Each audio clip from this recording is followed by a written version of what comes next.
इस वक्त की बड़ी खबर बुलंदशहर से आ रही है, जहां बुलंदशहर में जनसत्ता दल लोकतांत्रिक के नेता और विधान परिषद सदस्य अक्षय प्रताप सिंह पहुंचे बुलंदशहर। अमेरिका द्वारा भारतीय प्रोडक्ट्स पर टैरिफ बढ़ाने के मुद्दे पर अक्षय प्रताप का केंद्र सरकार पर निशाना। मोदी दावा करते थे ट्रंप से दोस्ती है, पर अमेरिका भारत पर क्यों बढ़ा रहा टैरिफ। संभल की जनसांख्यिकी पर बयान। संभल में 45% से घटकर 15 से 20% हुई हिंदू आबादी। हिंदू ज्यादा से ज्यादा बच्चे पैदा करें, संख्या बढ़ाए। सांप्रदायिक दंगे और पिछली सरकारों पर वार। पिछली सरकारों के सौताले व्यवहार ने संभल को दंगों की आंख में झोंका।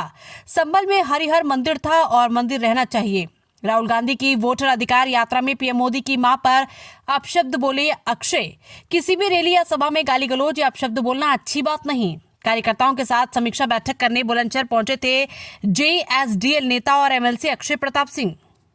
देखिए, हमारे राष्ट्रीय अध्यक्ष जी के निर्देश पर हमारे राष्ट्रीय महासचिव डॉक्टर के ओझा जी, हमारे महासचिव राणा जी, यूथ के जिलाध्यक्ष बलवीर जी, यूथ के महासचिव और अनुज चौहान और सभी पदाधिकारियों के साथ हम जो है आए हैं समीक्षा करने के लिए। समीक्षा में कि पार्टी को किस तरह से और मजबूत किया जाए, इसके लिए लोग सभी पार्टी कार्यकर्ताओं से राय लेना कि किस तरह से पार्टी को और आगे बढ़ाया जाए, इसके लिए राय लेने आए।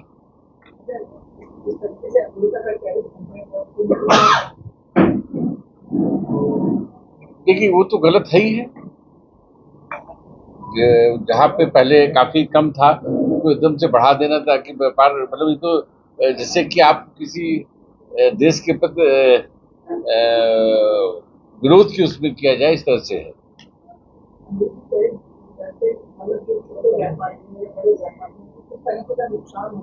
बहुत नुकसान हो रहा है।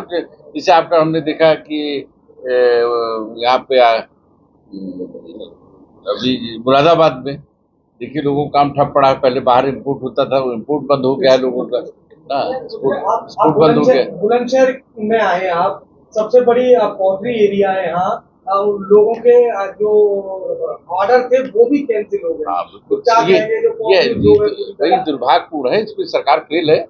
जिस तरह से सरकार कहती थी अमेरिका से हमारे बड़े अच्छे संबंध है, तो इस विदेश नीति हमारी बहुत अच्छी है, ये कहती थी, तो सरकार इस पर फेल है। क्योंकि ऐसा लगता है जहां आपके संबंध अच्छे रहे हों वहां पे इतना बढ़ा देना कि साहब लोग अपना सामान नहीं भेज पा रहे हैं, बिक्री नहीं कर पा रहे हैं। तो दुर्भाग्य है देश का।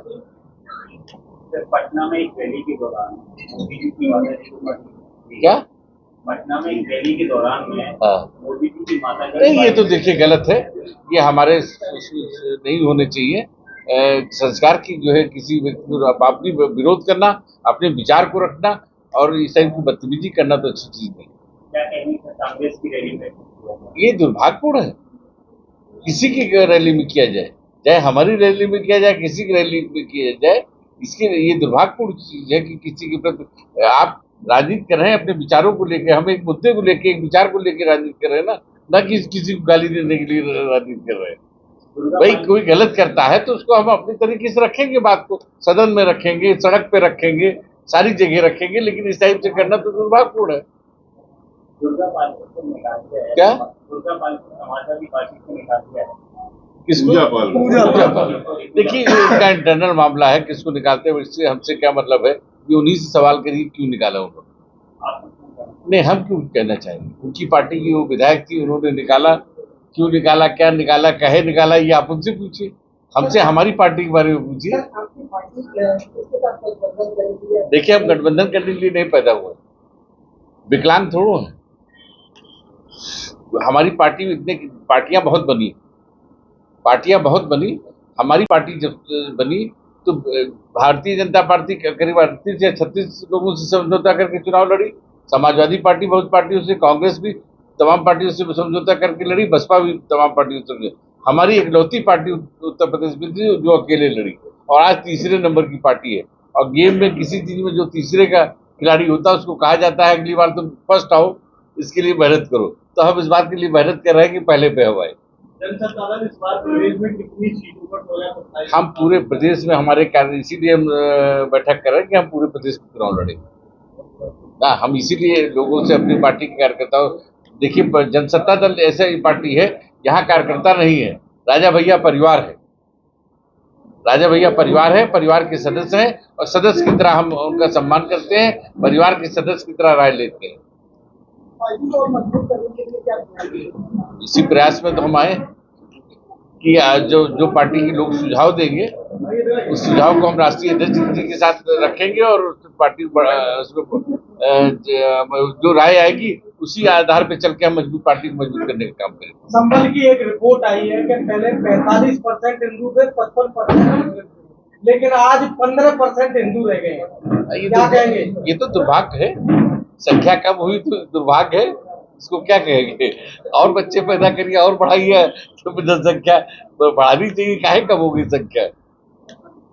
वही वहां के लोगों से पूछे कि क्यों संख्या कम हुई, वहां पे क्यों संख्या कम हुई, वो संख्या बढ़नी चाहिए। देश आजाद हुआ है जब से 15 बार दंगा हो चुका है। ये भी दुर्भाग्यपूर्ण है जो पिछली सरकारें रही, जब दो अखी करेंगी पिछली सरकारें, भाई आपके दो बेटे हैं, एक को ज्यादा आप संवाद दीजिएगा, दूसरे कहिए दूर रहो, तो स्वाभाविक बात है ये स्थिति आएगी। वोट के चक्कर में जो ऐसा करते रहे हैं कि साहब एक को ज्यादा मानते रहे, एक को कम मानते रहे, अरे समान देखते तो आज ये नौबत ना आती। अच्छा, हरिहर मंदिर को लेकर कुछ कहना चाहते हैं? नहीं, मंदिर है, मंदिर रहना चाहिए और क्या है इसमें, भाई मंदिर है जो साबित हो रहा है उसके उससे प्राचीन उससे तो मंदिर होना चाहिए और मंदिर में पूजा पाठ होनी चाहिए ना। पिछली सरकारों की देन है जो स्थिति आई।